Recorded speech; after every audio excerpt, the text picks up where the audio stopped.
All right, thank you, everyone. Welcome to the Tuesday, January 20th regular voting meeting for Murraysville Council. Call this meeting to order. What's the rise for the Pledge of Allegiance?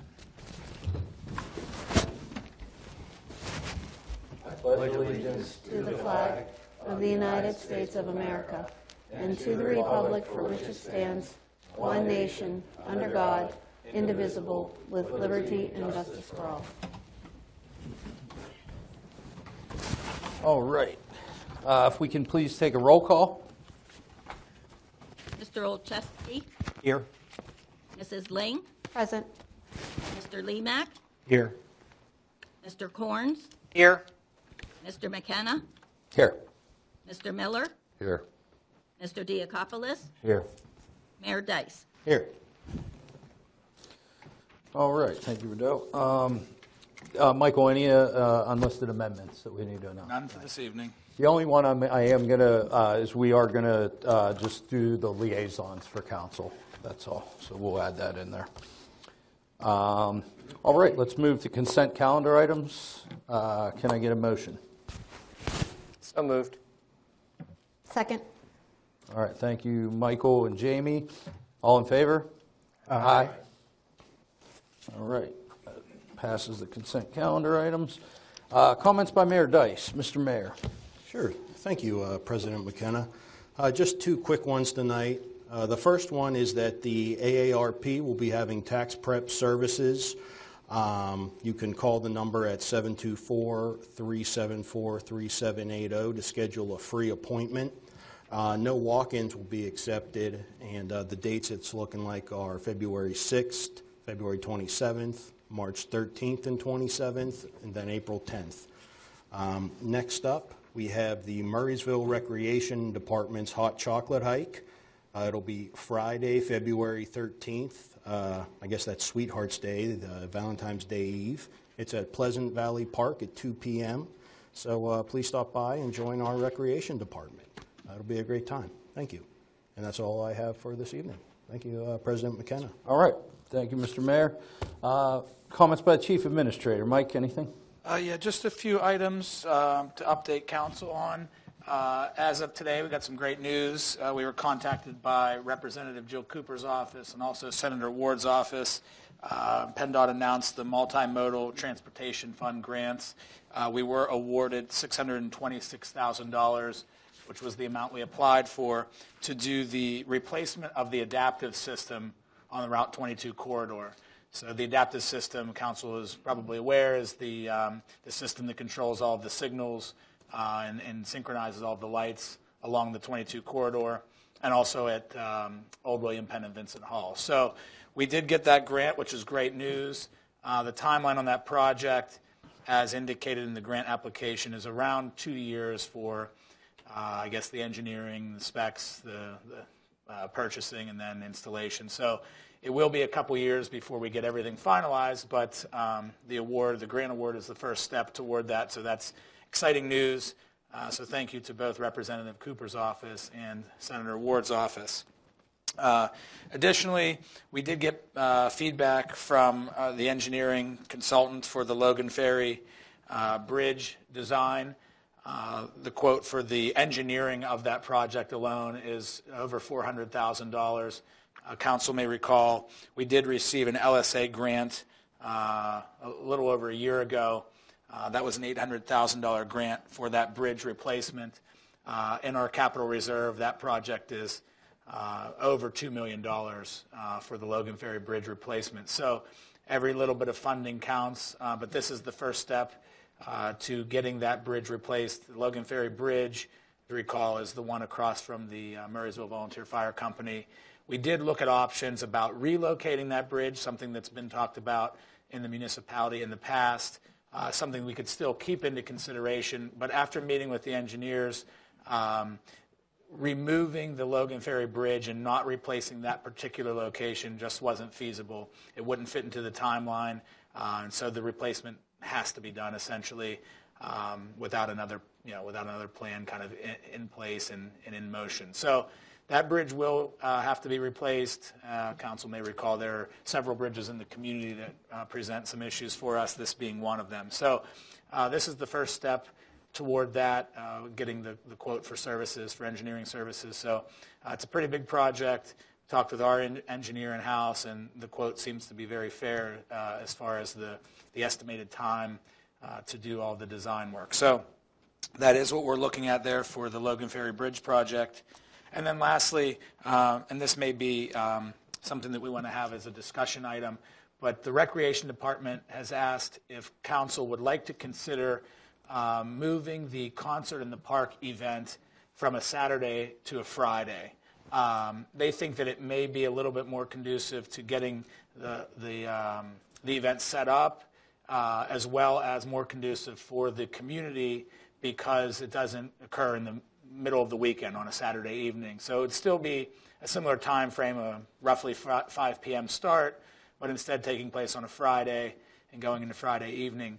They did explore this topic in the past, but the reason that they never changed the date, or I guess the day of the week, is because the shooters that were lighting off the fireworks did not have availability on Friday evenings. But now that we have a new company doing the fireworks for the event, we could certainly see if they have availability. So if that's something that council would like to have discussion on or consider, the rec department is asking for some consideration to moving that event to Friday. From a public works standpoint, we talked to that department. They were kind of indifferent. They think it'll be slightly more beneficial to do it on a Friday versus a Saturday. But nonetheless, they still have guys coming out and preparing all week and the lead up to that. So that's something that if council wants to talk about this evening, certainly do that. It wasn't on the agenda. It was talked about in the week leading up to this meeting, but I didn't have it listed on the agenda. If you'd like to wait until the next meeting, I can list it as a discussion topic if that makes it a little bit better. But either way, that's something that staff is asking council to consider. I think maybe let's do that as a discussion topic for the next meeting. That way everyone can kind of think about what their thoughts are, and then we'll have some, give some input. Certainly. And if there are any questions in the lead up to that, council can certainly reach out. We'd be happy to answer or fill you in on any information you might need. Okay. And other than that, that's it for the comments for this evening. All right. Thank you, Mike. Community input. I'm assuming not. For the good of the order, anyone want to say anything? Okay. All right. So moves that on to liaison committee, or liaison comments and committee reports. So I guess we'll jump in and do the liaison. I've spoken with everyone. A lot of people are kind of staying with the same one that they've been working with.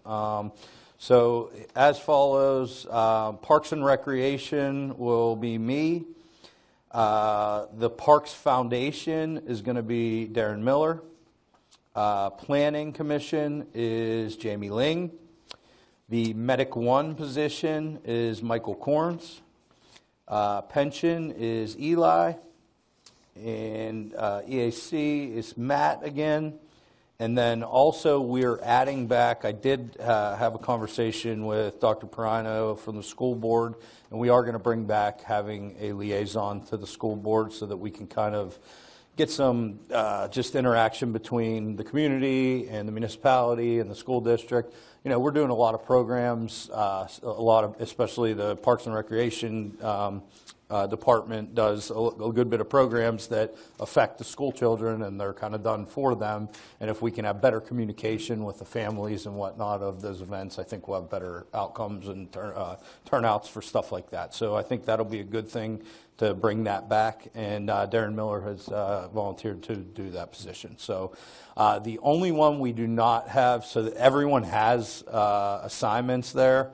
The library board, we're just kind of out of people. We have too many committees and not enough people. Does anyone want to volunteer to take on a second one? And if not, then I thought we could do a rotating calendar where we each take a month, and just kind of rotate through. We can figure out, I can sit down with everyone and make sure it's a month that you're able to go. Those are the third Thursday of every month at 7 p.m. So Nobody has to tell me right now. If anyone would like to do that and would be willing to do that second committee, please let me know. And if you're not, then at our next meeting, I'll talk with everyone and we'll figure out some type of rotating calendar so that one of us from council attends those meetings, just so we can keep in the loop on the library stuff. All right. Any questions? Anyone? All right. I think that wraps that up. Workshop items, nothing under administration, nothing under engineering, nothing under community development, nothing under parks, public works and parks. That moves us to... Oh, yeah. I was just thinking we just assigned them, but that's right. You did go to the meeting this month. So, yeah, let's actually back up to liaison committee reports because the people that are already in those positions do have some reporting. Go ahead. We'll start down here. There are nothing for the pension committee. We're not meeting for the quarterly review until late next month. Okay. EAC meets next Tuesday, January 27th. Okay, Planning Commission met January 13th. There was one item on the agenda. It will be moving on to council. It was about a subdivision, and it is moving on with conditions. So we'll just want to be looking at that. They also had their election of officers. Mr. Midall stayed on his chair. Chris Kearns is vice chair, Ryan Lemke secretary, and Anthony Lavecchio assistant secretary. That's it. Next meeting is February 10th. All right. Jason? FTMSA meets this Thursday.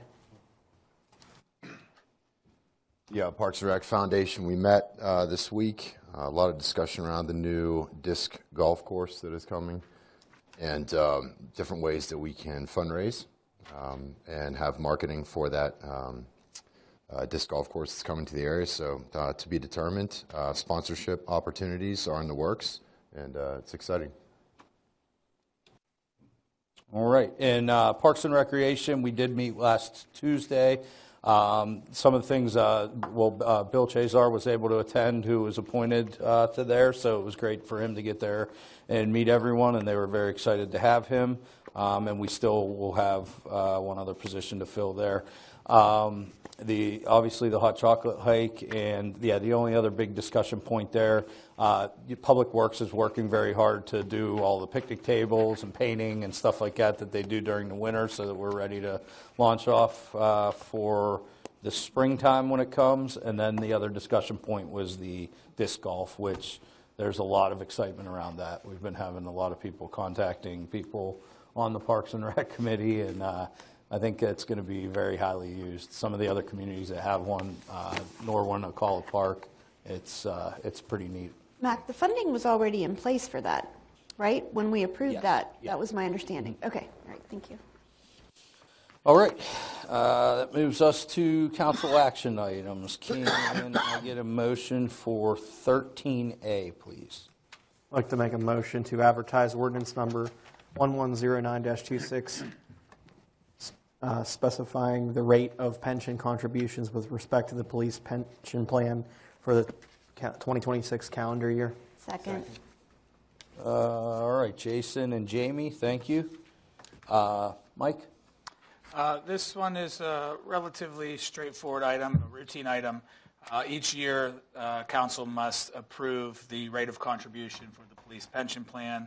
It is set at 5% per the contract in Act 600. All right, any questions from council on that? All right, let's move that to vote. All in favor? Aye. Opposed? All right, that motion passes. That moves us on to 14, community development. Can I get a motion for 14A, please?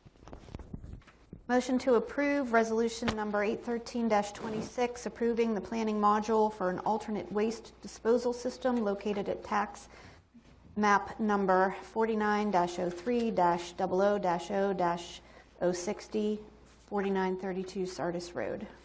Second. All right, thank you, Jamie and Matt. Mike? Yes, again, this is similar to other modifications to the Municipalities Act 537 plan. Anytime an alternate sewage system is installed, there must be an approval via resolution here to modify the Act 537 plan. In this case, the property is described in the caption on Sardis Road, and they are putting a alternate sewage system, a septic system on 1.3 acres of land. So council must approve the resolution to amend the Act 537 plan in the municipality. All right, any questions from council on that item? All right, we'll move that to vote. All in favor? Aye. Opposed? All right, that motion passes. Nothing under your engineering. Under Public Works and Parks, the only thing I just wanted to say is that it's been a rough January as far as weather, and I just wanted to say thank you so much to our Public Works Department, our roads. They do a fantastic job. I travel in a lot of communities, and I've been doing a lot of traveling this month, and we're pretty lucky that our roads are as good as they are, especially in these tough weather times. So thank you to Bill and his crew. How are we doing on salt? We've used, I think they estimate 2,400 tons thus far. Had 18 call-outs so far this year. So we are using a lot of salt. I forget the numbers, but I think it's around 90 a ton. That puts us in the range of like 225,000 so far in salt used this year is a best guess. I don't know that number offhand, but I think that's kind of the ballpark. So there. You mean reserves? Salt reserves. Oh, I'm sorry. I thought you meant how much had we utilized. I don't know for sure, but I do know that they had not only the salt bin, but kind of a reserve area as well. I think that Bill hasn't expressed any concerns about running out of salt thus far, so I think we're doing well. Yeah, I was over there the one day, and he was getting a shipment in, and they already had salt there, so he was. So the redeliveries are coming timely still? I think so. We didn't talk about it today in our staff meeting, which tells me that I don't think there's a concern at this point. He would certainly let me know if there were an issue. But some municipalities are struggling. Some of the contracts, the deliveries are getting very delayed. Yeah, I would just suggest we keep ahead of it if we can. We'll stay on top of it. I can report back to council, and if I get any feedback that's of concern, I'll certainly let everybody know. All right. Nothing under old business, nothing under new business. We are going to have an executive session to discuss property matters and a legal, right? That's right. Something litigation topic. So No action. Yeah, no action out of that executive session. So action items, nothing, and there's only just one more thing. Well, sorry. Before we do that, I did have something I wanted to bring up, which was, so we're currently advertising, obviously, for the positions for the personnel board and the EAC, correct? We also have a UCC board, but there's nobody on it. Is that my understanding correct? That's I guess what we call the Board of Appeals. Okay, so the UCC Board of Appeals. So we're required to have a UCC Board of Appeals if somebody files an appeal of a UCC matter and there's no appeal board in place. That can be disastrous. My understanding is that we reinstated that board last year but have not yet found anybody to fill those positions. So I just wanted to bring it to the board's attention that I believe that is a matter of extreme urgency, that we either find people to fill those positions, which is not the easiest thing because you can't just appoint anybody. There are requirements for who can be on it. And if we don't have anybody who can do it, we're going to have to go with, there's other municipalities, there's the Council of Government, there's lots of options for how to have a UCC board, but not having one at all, I think, is very dangerous. So I don't know if we want to put that on for a future council meeting as far as discussion, but or if we want to re-advertise the position, or if anybody knows anybody who's in the building trades or works in construction or something who may be able to be interested. But I would recommend we work on either filling that board with Murrysville residents if we can, and if not, look at other options. I think if we had a job description, it would be easier to recruit, at least from my perspective. I agree. I have a couple of thoughts on that, of people too, but yeah, I think that would be very helpful, just to be able to look for the right people. We should make sure we advertise either way, just to say we did, and Yeah. let's get the ball rolling. Yeah, Mike, do can you we have- add that to advertise? We can do that, yes. We did advertise. We can certainly do that again. That's not a problem. So just so that I'm clear, because I do agree with Michael as well, we can put together some form of a job description. We can do that. We can re-advertise if council would like to do that, just to be, just check all the boxes and make sure that we get it back out there. And then certainly if the council or anybody in the community wants to step forward, somebody on council knows of an individual, we can present that job description. But I do agree with Michael. And there are other options out there. There are other governments and COGS and other avenues to go. But And that board is just one like the zoning hearing board, that it's only if there is a case, they don't meet.